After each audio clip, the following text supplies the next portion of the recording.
Hello guys! Hello! This is for Air Signs, Gemini, Libra, and Aquarius. Welcome dito sa aking channel, Kapalaran 888. Welcome! Alamin natin kung anong messages, vibration, gabay energy para sa lahat ng Air Signs, Gemini, Libra, and Aquarius. Oh, you have 3 cards. Okay. Wow. Ang galing. Go with the flow ka daw eh. Sabi ng baraha mo dito, 3 cards siya, 34/7. May posibleng, ano ka ba? Seaman ka ba? Kasi, tingnan mo, may ship dito eh. Maybe you're waiting. 3 months ka na bang nag-aantay dyan? Nasaan ka ba ngayon? Pwedeng nag-aantay ka, nasa Pilipinas ka ba? Nag-aantay ka na sumampa. Diba? Sampa yung tawag doon, di ba? Sumampa sa barko, as a seaman, as an OFW. Sinasabi ng baraha sa'yo dito na kailangan mo ba daw munang tumigil. Okay? Or there's a parang restrictions. May restrictions ngayon na wala kang magagawa. Pwedeng bawal pa sumampa sa barko. Parang ganun. And sinasabi ng baraha sa'yo na just go with the flow sa ngayon, sa weekend na to. Nakikita ko sa'yo dito, pwedeng travel. Pwedeng gusto mo mag-cruise, travel. And sinasabi ng baraha na huwag ka munang magmadali. Okay? Kung hindi pwede. Just go with the flow muna. Okay? Ang galing ng baraha nyo. Okay, let's check. Ano pa ba?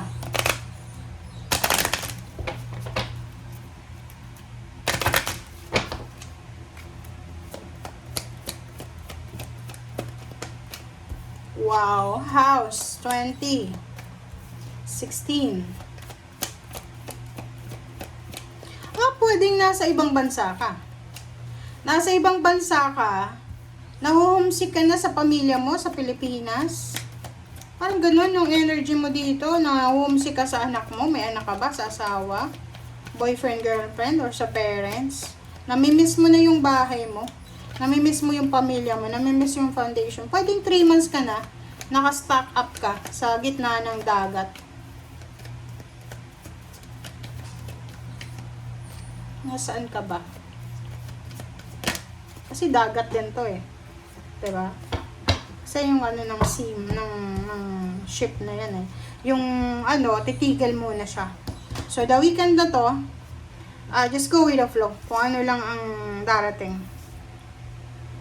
So, nakikita ko sa'yo dito, meron dito sa inyo na mga iba na posibleng makakatanggap kayong message. Maybe this is all about, may hinuhulugan ka bang bahay at lupa? Kasi kung may hinuhulugan kang house and lot, pwedeng meron kang matatanggap na message. Pwedeng hindi ka nakabayad ng 3 months or 2 months or 7 months. So, ngayon, pwedeng nag-iisip ka na ibenta yung bahay.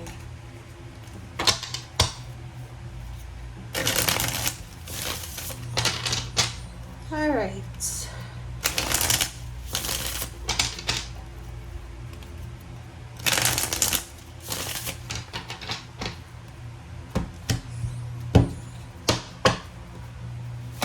Okay. 7 of Cups. 3. Empress. Ace of Wands. Oh. Diba?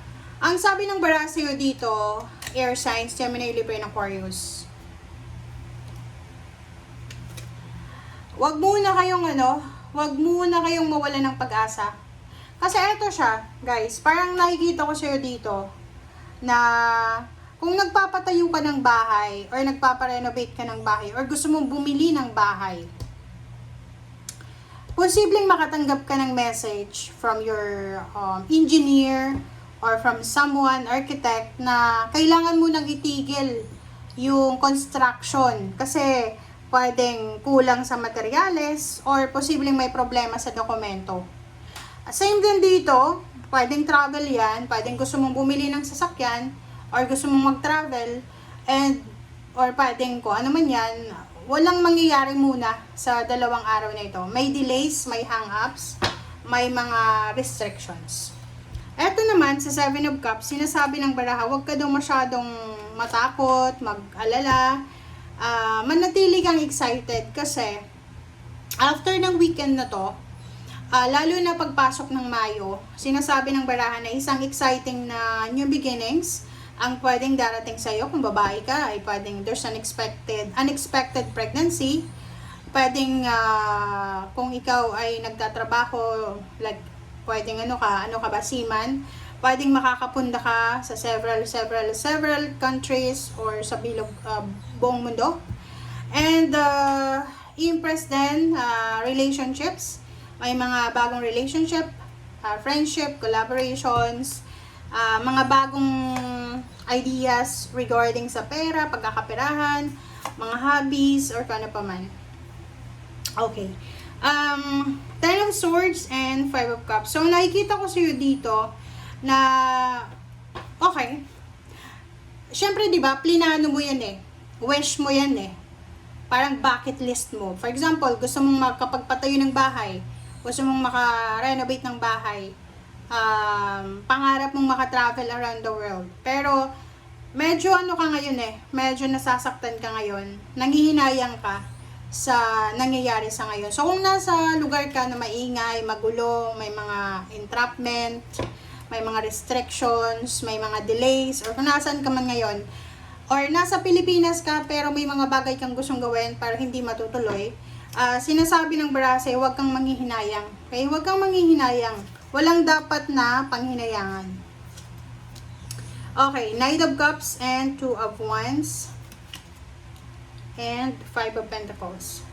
So, nakikita ko sa'yo dito, yun, ang problema lang kasi ngayon, ang problema mo, okay, is pera.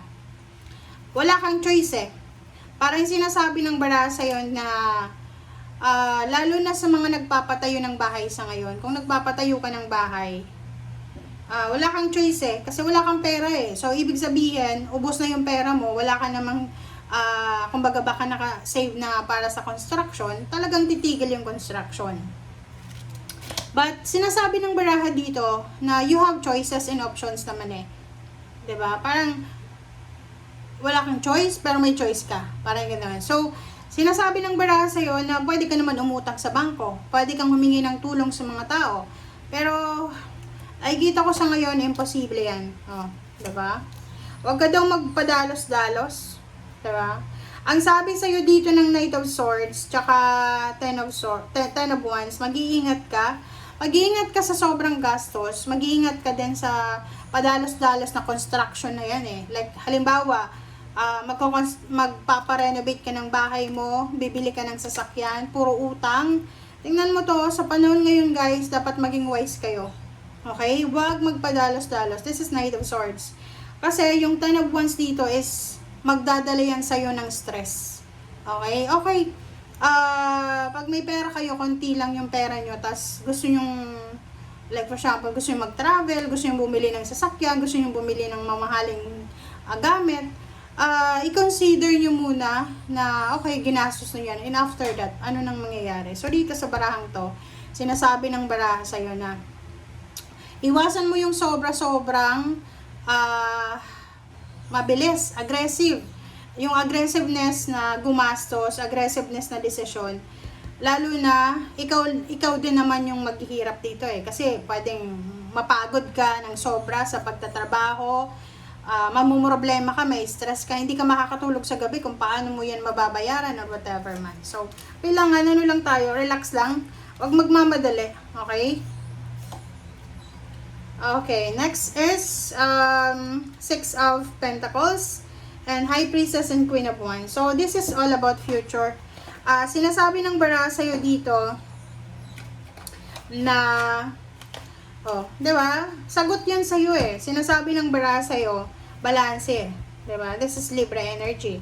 So, ang ibig sabihin yan na kung halimbawa na may pera ka, na savings. Kung may savings ka, wag mong gagalawin yun para may freedom ka financially. 'Di ba? Yung parang wala kang poproblemahin sa mga susunod na araw. Huwag mong gagastusin yan. Okay? I-keep mo lang siya.